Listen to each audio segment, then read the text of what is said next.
Damn, son, where'd you find this?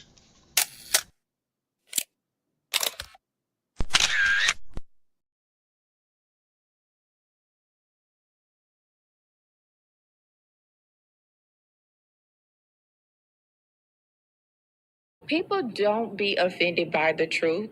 They be offended because you called out the truth. Simple as that. They don't want to hear any other narrative that makes them look bad. One thing I can't stand at this big grown age is somebody who act like cause and effect does not exist. Like, yes, your actions caused this outcome. Yes, what you did lit the match. Like, why are you surprised and playing victim? Guys, Chico, they never lie.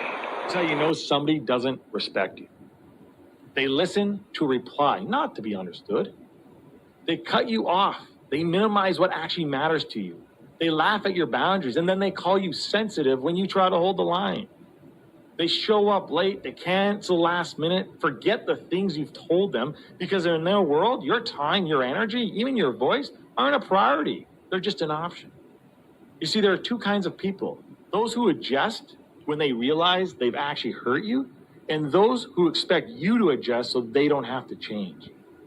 You don't need to be disrespected loudly to be disrespected deeply. Sometimes you'll see it. It's just in their tone, in their patterns, in the silence after you're known. Respect isn't what they say when they're watching.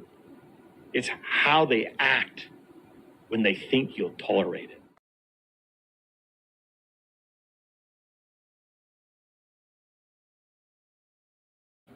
Mantra, slave song, slave ship, rip skin, made me rip bones. But no matter how close I hide, my ancestors speak. They tell me the tide isn't friend on us like we're weak. I haven't been getting sleep. Longing to sing until I surpass peak. Until they think we are equal, please. All I want is peace. My ancestors beat drums until their bones would bleed. Begging the generations remember our story.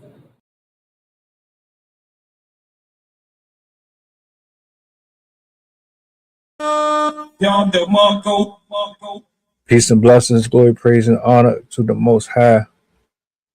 I hope all is well with everybody. Let me get this up on the screen. There we go. That's better. Much better. I hope all is well with everybody. Appreciate you for being here with us this morning. We finally got some snow. Yes.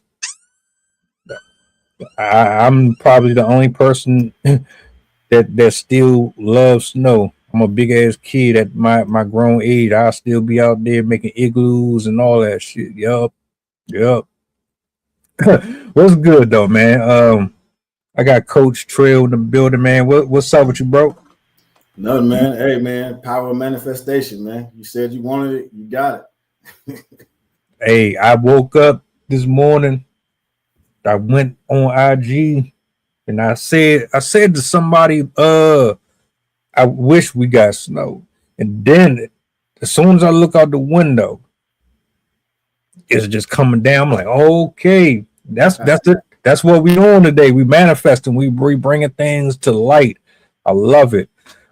Chef, Arcana, all y'all, man. Much love to you. Appreciate y'all for holding it down in the comments section, man. I hope your Friday is going well.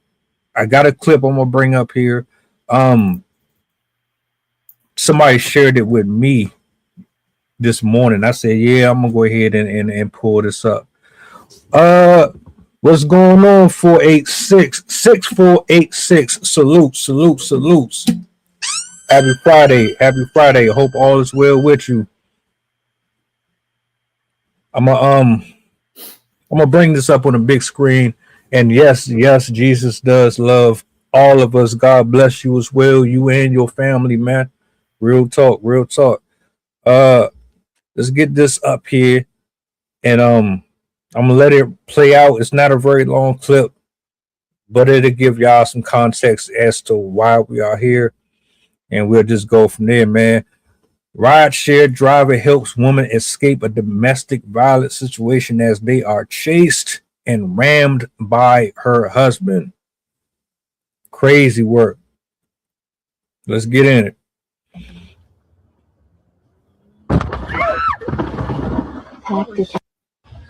Oh, what the? Oh my God!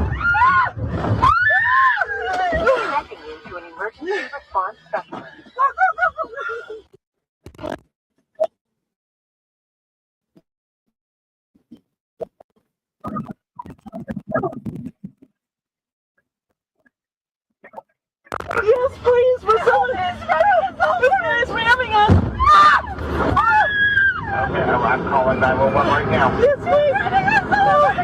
Oh, help, please help. Oh my God. Oh, help us. Help.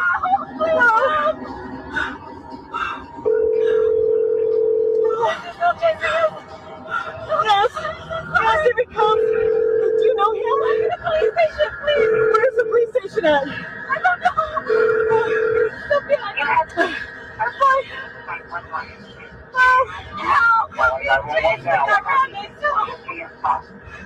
Hi. We're running down for plane right now. You got me. You're not. Yes. I'm on the lift.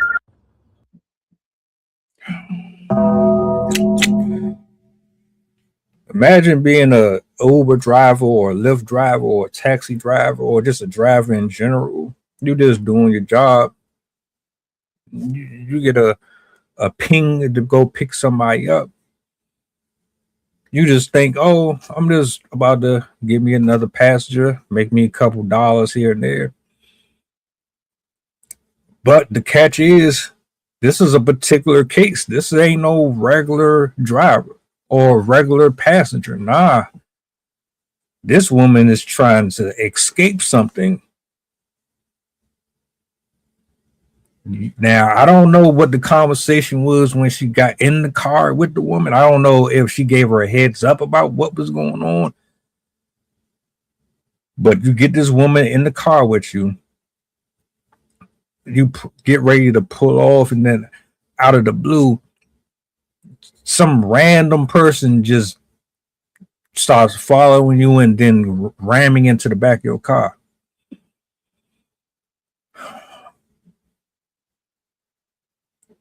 What's your initial thoughts on this video from first watch? Man, it's horrifying. Just listening to the voice, the panic. It's like watching a scary movie. You know what I mean? It's definitely a horrible feeling. And then just questions come to mind, like you said. Did she give her a heads up when she got in the vehicle? You know, at what point did everything kind of start to go awry? So, yeah, man, frightening experience, and definitely don't wish that on anybody. But that's unfortunate.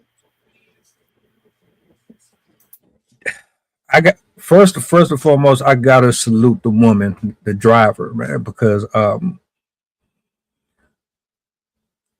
you just got put in something that you ain't signed up for. As a driver, you don't really have classes for stuff like this. I don't think that they have training for things like this. If they do, then that's awesome. But I highly doubt that these establishments are bringing these men and women under one building on a year-to-year basis, talking about safety measures and security procedures in the case of fires and dealing with drunk people, et cetera, et cetera. I don't think that that's something that they actually do. And I've caught plenty of drivers over the last 6 years or so, and I would always ask at least this one particular question: do you guys ever meet each other? Like, do you have staff meetings? Do you have parties? Do you have any type of gatherings between you and other drivers? I mean, because you're all doing the same thing. They all say, nah, nope, we don't. So I want to give a shout out to her, because for one, I'm pretty sure she doesn't know, oh, here's a warning, I have a hostile situation that might potentially put you at risk. She had to adjust and figure it out on the fly. And on top of that, you still were willing to put yourself at risk to help this other person get out of a situation, even after being surprised at what was going on. So shout outs to her, but that definitely would freak anybody out, to be honest with you. Yeah, I agree. Fight or flight definitely kicked in, and she chose fight and flight. The type of training, yeah, there's training for evasive driver training and different things like that. But those are the things security officers, military, and government officials that they learn. The average person that's an Uber driver or a Lyft driver, they definitely aren't getting that training. But then you got to look at too, as far as for the company. I don't know if they're 1099 or W-2, so that plays a factor into it. Because you're 1099, that means you're an individual contractor, so it will be on you to go out and get more training other than the initial training that was provided that you signed the contract for. So that would be, amongst leaders in the Uber or Lyft community to maybe start to organize meetings and different things like that. But then, not a lot of people may necessarily feel like they should have to attend. So they might not necessarily see what the value is in that. But I definitely agree there should probably be some more safety protocols put into place. There should probably be some more, happenstance, like in a situation like this, make sure you have these numbers. And I'm not sure if they do or they don't already have these safety mechanisms in place, but making sure they got a list of pre-programmed numbers, if nothing else, to contact in case of emergency. So it sounded like she was doing everything that she thought was right and that was getting them out of that situation. So I'm not really sure to the extent of the safety protocols that they have, but sounds like she executed perfectly. They're actually independent contractors. Yeah. I'm glad you brought that up because I was trying to think of which one it was. Yeah, they are. But even still, you're putting yourself. All right. I've thought about doing Uber before, but like the thing that's always in the back of my mind is I don't know who is sitting behind me when they get in this car. I don't care if you're a woman or not. I don't know who you are. Yeah, when you look at the phone, it gives you a rating of the person's behavior. They give you a little history about the person, but not enough to really gauge if they crazy or not. So I never really went that far with it, but you would think even as a multi-million-dollar company, that would be a priority. If I'm a business owner of anything that is bringing me a significant yearly income, I want my employees to be safe. I want them to be covered. I want them to be insured. I want you to know that here we're going to go through all the procedures to make sure that you can do your job and go to and fro your home and family safe, period. Because whatever happens to you is going to be a reflection on my brand. So I have to cover all of my ducks, period. And just from a moral standpoint, I would not want somebody working for me understanding the dangers that are out here in the streets and you not be covered. I'm not going to be out there with you. You're not going to be out there with them. But I want you to know, well, at least this person has my best interest at heart. Now, see, now it's not about the paycheck. I want you to be paid according to your job. Cool, but I want you to also be protected too. They definitely need to upgrade their procedures and things of that nature. Now, as far as the domestic part, the guy crashing into the car, that's where I want to get. because that is absolutely crazy. What is going through your mind to get in the car and then follow this woman and then proceed to crash into the back of someone else's stuff? What type of rage and anger and whoa, you put your life in danger. You put the driver and your wife and probably other people's lives in danger doing that. That is fucking crazy to me. How did we get here? Yeah, but you're saying that like he just woke up that morning and just decided to do it. I mean, I'm sure there was a series of events that probably led up to that. You said, how do you get there? By not taking care of yourself mentally.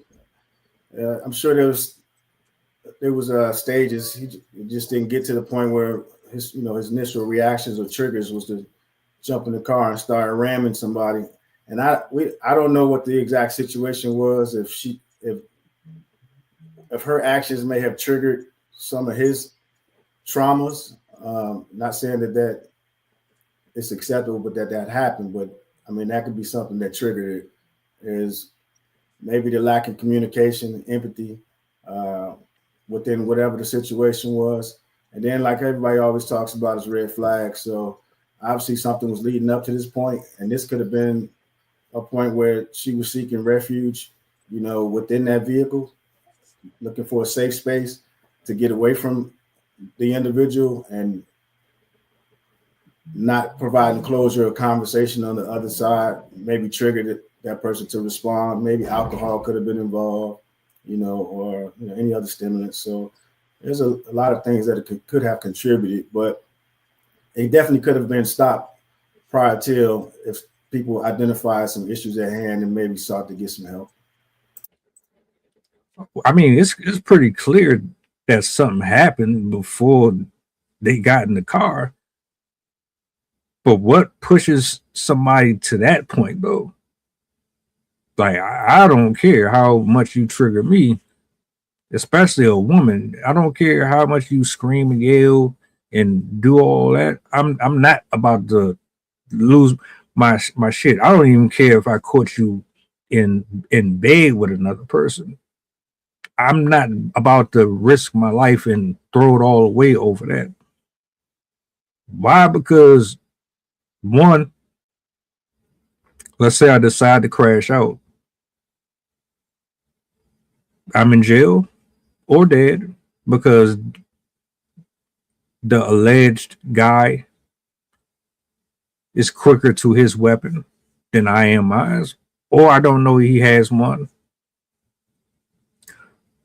So I end up in jail or I end up dead. She survives and then she still eventually moves on. Or it's not even that extreme. I put my hand on her, I still go to jail. And she still ends up sleeping with him or somebody else. But now I'm doing time behind her actions. But that's just hypothetical. We don't really even know what happened here. The title says domestic abuse, implying that he's pretty much been beaten on her, or she's been in a series of situations with that particular person that led her to get into that car and try to get away from him. We don't know the whole backstory to it. Either way, from what I'm seeing, is it wasn't even acceptable at all. Getting in your car and then trying to run them down, I don't see how, or I can't conceive there being a scenario where that is necessary, if that makes sense, unless it would have to have been something extremely life altering for me to believe, oh, I got to go after her and prevent her from blowing up something or Like I just don't see how it even got to that point. But I know something happened, but I don't know if what happened was deserving of this level of energy. Uh, so typically in these situations, it's not a logical thought process to it. I mean, unless somebody's is premeditated and somebody's planning to do something, this is typically a reaction, and the reaction is now we're talking about emotion based. So somebody who's making an emotional decision is not always making the most rational decision. So if you can't fathom what makes somebody do something like that, I mean, it's perfectly understandable because again, these are things that are done out of emotion. You do something and it's triggered, and the trigger is the light of the match, and the trauma is the explosion. So it's just like in the cartoons. You light it, you trigger it, and then they explode. So doing the explosion is not when you're at your most focused mind in a moment of rage. And then again, like we talked about before, just being behind the vehicle, that's just another weapon. So it's no different than having a gun, a rock, or a stick. If you're in a vehicle, that emotions, start, the adrenaline gets to pumping, and now you can find yourself in a car accident, or you can find yourself in a moment of rage and, battle ramming somebody's vehicle. No different than if you're riding down the highway and I can feel it in the air, the night comes on. Those drums kick in, and then you find yourself going 25 miles faster than you were 5 minutes ago. You know what I mean? It's just that emotion, and the dopamines kick in and stuff like that. So yeah, definitely. If you can picture yourself doing something like that, that would probably be an indicator that something's wrong. So nothing wrong with not being able to see yourself, acting out that type of rage. That's a good thing. But again, lack of accountability, lack of getting help, and then it can also be on both ends. If somebody knows your trigger points and they intentionally hit those triggers to get the warrant the emotion that they want in that response, and people do that a lot. They know your pressure points, they know your trigger points, and then sometimes they may press them and you go too far because there's no range. Some people go to 0 to 100. Some people it's a slow cook, slow burn. Everybody's different. So the most important thing is to know your trigger points, identify with them, and get help. And being able to, like you said, walk through that process, whether it's counting to 10, if it's breathing, so that you don't explode and react that way. So, great points. What's a sign that people should look out for with domestic violence? An indicator that they have a potential for it. It doesn't, because to me, it doesn't even have to be them putting their hands on you. It could be verbal. It can start with them emotionally playing around with you or manipulating you. And like it'll be so subtle that you won't see it coming until they actually do lay hands on you. So what's something that should be highlighted more going into these partnerships? They were married. I'm pretty sure at this point, if she hasn't filed for divorce, she should be, but they're married and this is what's happening. So how do you ignore and not see that this is probably dangerous? Because you listen to the conversations that people have. If you're in a relationship and people say that's just the way I am, they're not willing to change. When you listen to people talk, and if you don't tell someone that something may offend you or you don't like the way you're being communicated with, then those are early signs of lack of boundaries, lack of respect. So then if you don't respect yourself enough, that person on the other end may see how far they can go to continue to push it. And if you don't ever identify that you have an issue with something, So now you may be teetering on the verge of verbal abuse because you're not defending yourself. You're not taking up for yourself. You're just allowing what you consider to be maybe borderline disrespectful, eventually become disrespectful. And then it just eventually becomes, hey, that's just the way they talk, or that's just the way they talk to me. And if you identify it, and then now they can't take accountability because they may be in nice naturally defensive mode because they don't want to hear what's coming out of your mouth. You're trying to tell them it's defensive to me or it's offensive to me. And if they're not receiving that information, those are early signs right there that you should probably, that there's a communication issue. And then you should probably pivot to try to fix that at that particular point. So that treat it as a check mark, right? You shouldn't be, you probably won't go any further in your relationship because that's the first check mark to identify that there's issues. Now, if you muscle through it and push through it, because people just say that, well, we've been together for this long, we can figure it out, which is not necessarily the case all of the time. It may be some of the case some of the time. But right there, you, as people say, red flags, check marks, whatever you want to call them, you're posting them. And then you look at the trail behind you as you keep muscling through in a relationship, you'll see the things that you allow by your quote unquote red flags or check marks along the path. And that's what your buildup is to disrespect, leading into verbal, nonverbal abuse, leading into somebody getting upset. And then now they can't figure out how to handle it with their hands. Their words, then the hands may come into play, or, not necessarily something more, just escalating over time. And those are your little signs along the way to see that and identify with it. But people tend to choose and turn a blind eye to it. That's a fact. At this big old age, you should not be getting married or getting serious with anybody until you've gone through what I call that vetting stage.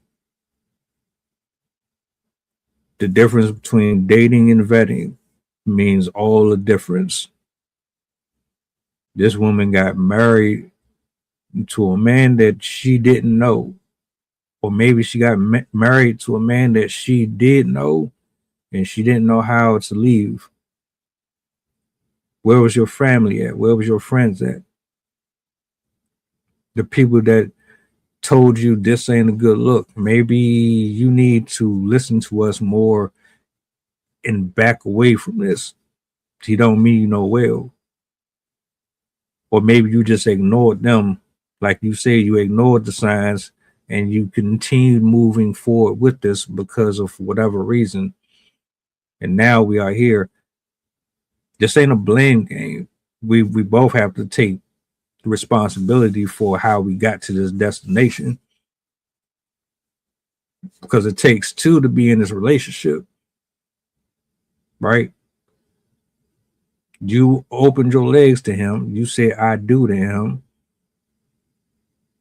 but he has to take responsibility for his part. You have an attitude problem. You have an anger problem. You might be possessive. You might be a narcissist. You might be a cheater. The list is very extensive here. We don't know. We don't know if she was a good woman. We don't know if she was a horrible woman. All we know is we got a scared one in the back of a car, fearful of her life, and rightfully so. No matter how we slice or try to paint our own picture of the situation itself, what I saw is what I saw. What I didn't see, I can only speculate on. Bottom line is, she should have never even been in that situation in the first place. But we all find ourselves in places like this at some point. It might not be to that extreme, but you know how you got there. You know how much it costs you every day to get on the bus and on the train. You know how much it costs you to fill your tank up. You know how many hours a day you got to work. You know when you got to punch in and clock out. You know who to call when you need money or you need a favor. You know who's not going to listen or put up with your crap. This ain't no different. I don't condone what happened here. Whoever this dude is, I wish I be really hoping that more people would give both sides, because you always hear one side of a story. And in most cases, when you're on social media, you never hear the guy speak on stuff. They don't care enough. It's not that big of a deal for them to have a whole bunch of attention on them. But it would be nice to get some context in these situations, though. Yeah, I don't know if they don't care enough. I just think it's not amplified enough. I think right now you gotta. It's a lot of men out there that's trying to get help. It's just it's being overshadowed. It's not as glamorized. It's not it's not as popular. You'll hear people saying that that's not. We need my grandfather's type of man. We need the old men back, ones that just took it and didn't necessarily need somebody to pat them on the back for anything. They didn't need somebody telling them they did a good job. They just got up and did it. And then not knowing, that's probably the reason why they came home, got drunk at night, and beat the shit out of everybody. You know what I'm saying? On the weekends. So they'll go around and champion that type of stuff because they hear somebody else saying that. But, they won't talk about it. Again, we talk about it every day, man. Men suffering in silence. I went to a convention the other day, and I was talking to this lady, and she was saying she had never thought about that because her son, he was in his mid-30s. He had just went through a divorce, and then she was going through a divorce, and her son ended up trying to help her, coach her through her divorce with his father.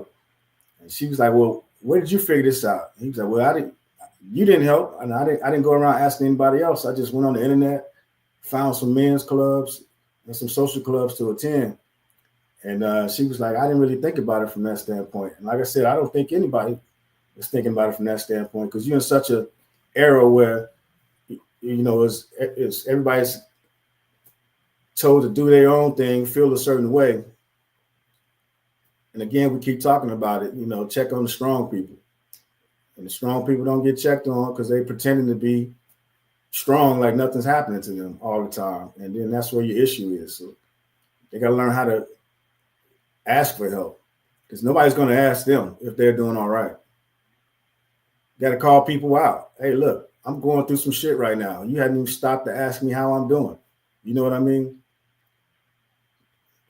And that's what people don't want to do. They don't want to make it seem like they need it. They're searching for it. But you'll ask somebody to borrow 10 or 15 bucks. You know what I mean? You'll ask somebody for a ride somewhere. Ask somebody to go in on something for the weekend. You know what I mean? Ask somebody if they want to go on a trip on Groupons to the DR or something like that. You know what I mean? Men need to start getting together and going on guys' trips, retreats, trying to figure out a way to get their mental health together. But you got to want to do it, though.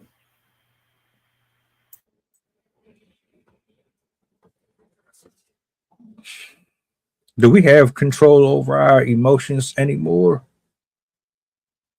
Are we better at controlling them or worse at controlling them these days? Because it looked like we're just getting worse at controlling them these days. It's bad when you have somebody crashing out to this extent. You're literally getting in a 2,000, 3,000 ton vehicle barreling down on another one just out of the fact that you're angry and upset over something that could be handled so much differently. So the only way you know how to release that anger is by destroying someone else's property and causing the harm. And then you just continue to see, oh, this dude unalived her because she was cheating on him, or he thought she was cheating on him, or like the woman just recently, she got sentenced to life because she found out that her ex moved on with another woman. She drove from she ain't drive from. She caught a plane from,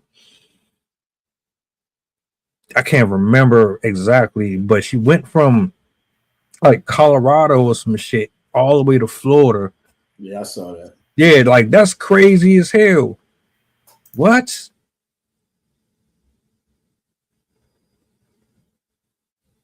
Yeah, man, it's just a different time, man.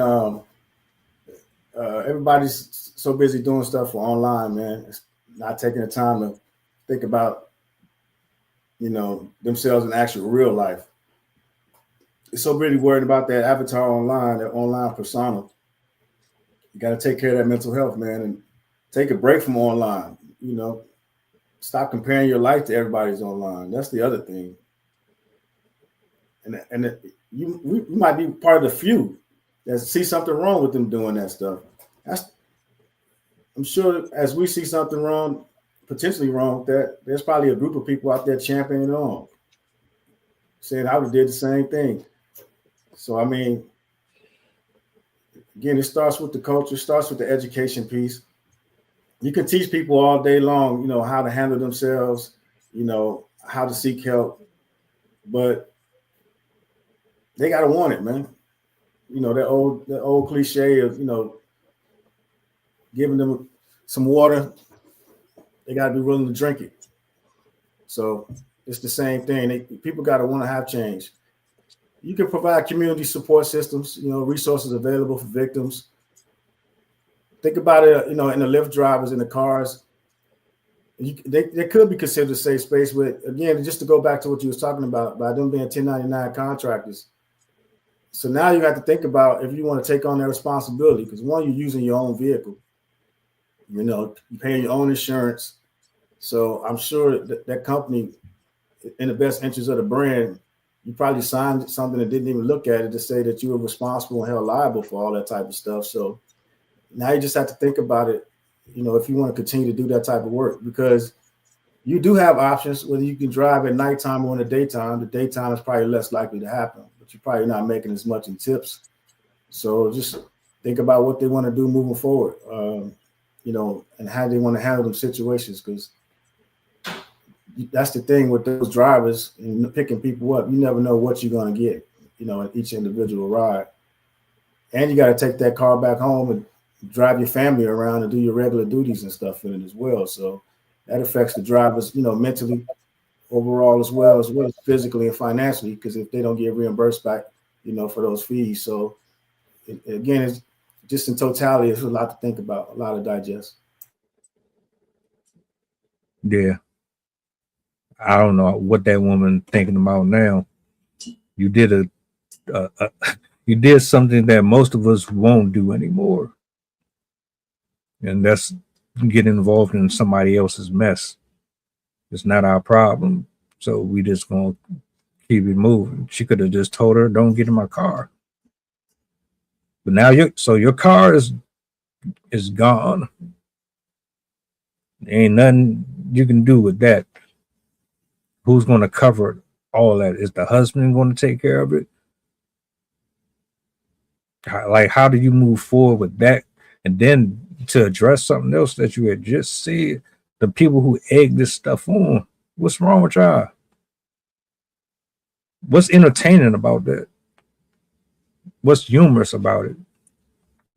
Why do you feel that the only way to respond is always through violence or through being angry? And I never saw the benefits in that whatsoever, other than you're trying to satisfy a temporary emotion that's going to go away. But once it's gone, guess what? The effects of it will linger on way longer. Everything that you decide to do in that moment, That's fine until afterwards. And you still gonna have to face it. So you think it's worth completely just throwing everything away to feel like you weren't emasculated? If a person is going to be a cheater, they're going to be a cheater with you or with the next person. If they're going to have anger issues, it's going to be with you or without you. Is it worth staying in? Is it worth putting your own self through the mental stress? Is it worth going to jail for? Is it worth the unnecessary court fees? Is it worth losing your home, getting evicted, getting your children taken away from you? You got to think about all that stuff when you're dealing with emotional people or folks who are not living right or walking right. I don't know. You can't stop it. And like you said, you can have these conversations and give the information out there, but it's only going to reach but certain people. So I don't know. I'm just glad nobody here was severely hurt to the point of where like families have to mourn the loss of somebody. But this stuff has to stop too. Yeah, no, I mean, like you said, even if it only reaches certain people, I mean, it's reaching people. So you want to look at the positive at it, you know, and then whoever you don't reach on the next campaign, you know, change the marketing scheme up, and, you know, address it a different way. But definitely, I'm not familiar if they have safety features in the apps or not. But maybe implement some different type of safety features. Maybe the pre-programmed buttons in the apps can direct you to specific hotlines. One for tracking mechanisms to make sure that it's reported the correct way. Just some different things like that, and then maybe some drivers awareness and training. Maybe this will spawn some different conversations out there. Maybe do some computer-based training, some CBTs. You know, maybe that's something that the companies can do, is maybe on their websites implement ways to identify trauma, or, you know, what to do in case of if this happens in your vehicle. So I don't know. It's all about education. So I think this is just something new. They're gonna have to pivot and adjust on the fly, because you don't hear about this happening every day. But just like they adjusted with COVID, landing in some places. I think I was in Iowa and they had a shower curtain in the back of the taxi. I don't know what the shower curtain was supposed to do, but I guess project any saliva or anything like that, or coughing, or things that land on the shower curtain and not the driver. I don't know, but they were being ingenuitive and creating things, the individual people within their vehicles. So to stop people from being too individual, because some people could start carrying their own firearms, pepper spray, tasers, and you don't want people to kind of take the law into their own hands. But yeah, definitely implement some safety training and some awareness that they could probably do quarterly, or they can subcontract that out and contact individuals that are also 1099 and small businesses, because that's something I could probably do and help as well, was provide some training if they wanted to do that. So there's different ways to kind of go forward and look at being a more proactive versus reactive with these companies, because that's one thing people don't think about as being a 1099 is the other things that come along with it, the intangibles, you know what I mean, versus being a W-2 employee. They give you a rule book, safety book, tip book. You got to sign it, you know what I mean, to make sure you following rules and regulations. But as a 1099 small business owners, people don't think about that stuff. They're just doing it to get the money.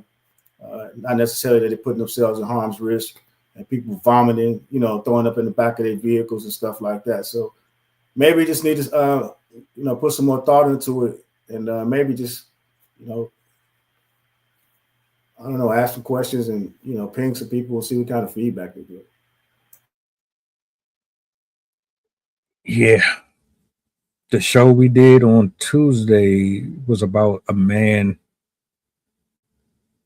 in Dubai who was assaulted by another man in his back seat. Yeah, he groped and fondled him from the passenger side or the driver's side from the back, and then he got behind him, put him in a chokehold while they were driving. The driver stops the car. Somehow he manages to get out the car. The guy climbs to the front of the seat and drives off. They did arrest him though, but it was like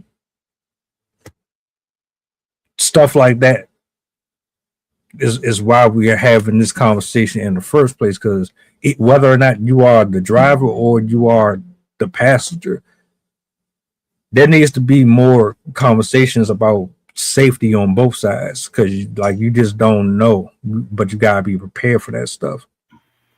Well, I mean, you look at the back in the day, you look at the taxis, man. I mean, obviously they had plexiglass and everything else breaching the front and the back seats. So it's not anything new. I mean, you just take it from the taxi system and put it into your own car. You just reinvent the wheel all over again. So if you look at the model that they've had with taxis, for over 50, 60, 70 years, you probably, if you're using your personal vehicle, eventually they did it for a reason. I mean, it's not something new. It's new because you're taking it away from companies, and then you're doing it in your own personal vehicle, and you have no way of, safety precautions for transporting somebody in your vehicle. So, yeah, this isn't new. You're just seeing it all over again. So, if you're going to be in the people transport business, you need to make sure you got a vehicle that you can secure yourself in it, and the passenger as well, because the passenger is your responsibility. But yeah, I mean, I hate to say it, but this isn't a no-brainer. You know what I mean? Think about taxis, how long they've been around. I mean, shit, they even had TV shows, Taxi, and all the crazy stories, Taxi Cab Confessions. I mean, there's a lot of things that come along with in that people transport business. I think people just aren't in the mindset that it's a business. They're just doing it and thinking about the quick money they can earn from it. You still got to protect yourself and the client and the customer from themselves. That's a fact. There's been a couple of women who have been killed doing these Uber transfers. There's been a couple of men who've been drivers that were killed because they got robbed. I remember the taxis. We still have a few of them that got that barrier there. Not all of them, but they still do it. I don't honestly see Uber going in that direction or creating that space. It feels like they're just saying, well, you're an independent driver, you should already know better. Once you out there, that's on you. We don't want to have no type of responsibility for that. But at the end of the day, if things go bad with them drivers due to a customer affiliated with the work that they're doing for your company, it still can fall back on you. Yeah, but you got to look at the legal paperwork. If you sign documents accepting responsibility, I mean, they're not going to put it out there just for it to come back on them. And this also could be a way for them to usher in all of Tesla self-driving cars. You know what I'm saying? Because now you can get a ride from somebody with nobody in the car. You look out here in Austin and all these other places, you got them all over the place, just riding around, testing around, the city landscape. There's so many self-driving cars out in Austin right now. It's ridiculous. So that might be a way just to, it won't be as safe with a human in it, and then just get these self-driving cars and you don't have to worry about it. So, I mean, it depends on how you want to look at it. I mean, but yeah, being an individual business owner, that's on you. You just subcontract it out. That's all. You got to read the paperwork and see who's going to be responsible for what, because they can easily put that back on you, you know, for not making sure your vehicle is safe. So you got to be careful when you point the fingers. I forgot about them self-driving cars. They really, Yeah. they're really like they're active though. Oh yeah, man. Yeah, it's more of them on the streets than than regular folks on the streets out in Austin. You know, again, you see them with the big old monitors and everything out there, and they're just learning the routes. They're just driving every day, back and forth every day. You got a few people getting in, some of them for testing purposes, but for the most part, a lot of them just out there figuring out, navigating throughout the city. So, and I know they said a lot of it's happening in Atlanta too. But you know, they're popping up all over the place, so it won't be a problem. It may be used as a tactic to, you know, hey, it's safer to drive with nobody else in the car, or you know, you get in that car and it may have some features of, you know how it is, how they sell and market that stuff to the economy. But yeah, that's just something they have to think about. You know, driving those cars, man. It make it easy for you to get out there and make a little money, but then we have to start worrying about responsibility of other people's. That's probably when it's going to push back and be on you being an individual contractor. So just got to be careful with them type of jobs. I wonder how that shit going to work with impatient drivers. Because you got cars that can pretty much drive themselves. Right. How is that car going to compute how to deal with road rage and all that shit?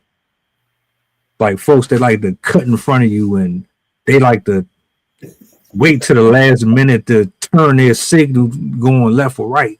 How you gonna compute that shit? I have no idea, man. I have no idea. You'll probably have to give up your house to pay for that car. I mean, if you cause an accident or something like that. So that's how they'll probably do it, through reprimand. If you hit one of those cars or cars, because they got cameras all around them, and you know, with satellite image views. So if you cause an accident, I'm sure they might not care about it. They just gonna, you know, get your ass back financially, and so that it'll deter people to do it. Yeah, that'll do it. Yeah, because I know buses got them cameras on them drains. You can't drive behind a bus in a bus lane as a driver. There you go. Yeah, you might do the same thing. Yeah, that shit like $200, a $200 fine. Yeah, so like your HOV lane, so they might have their own lane to prevent that from happening. Now that you mention it, I'm still not getting in that shit. I don't care.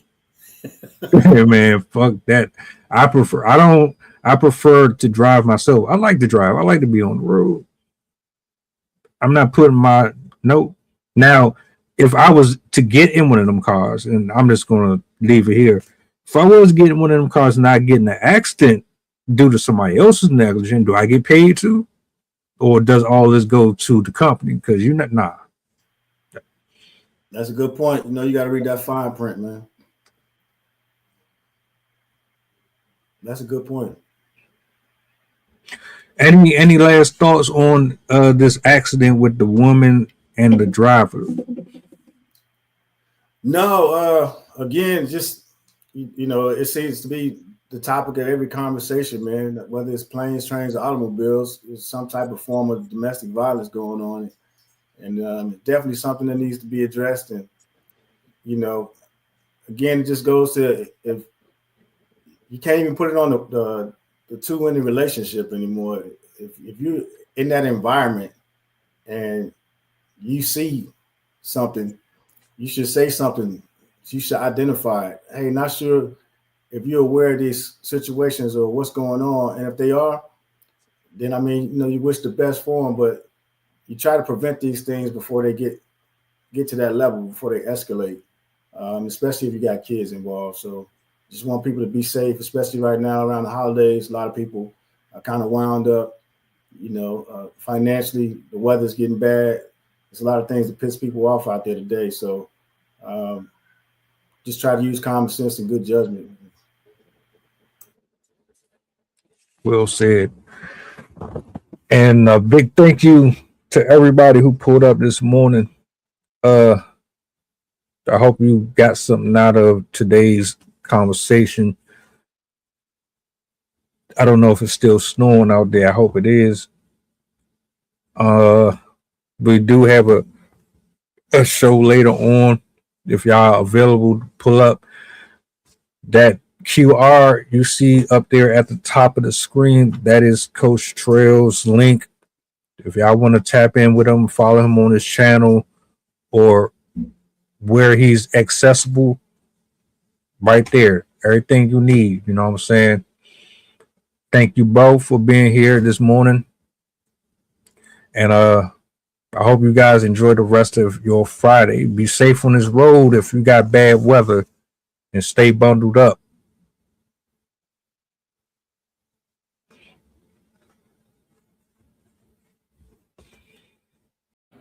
Mantra, slave song, slave ship, rip skin, made me rip bones. But no matter how close I hide, my ancestors speak. They tell me the tide isn't front on us like we're weak. I haven't been getting sleep. Long in this sing until I surpass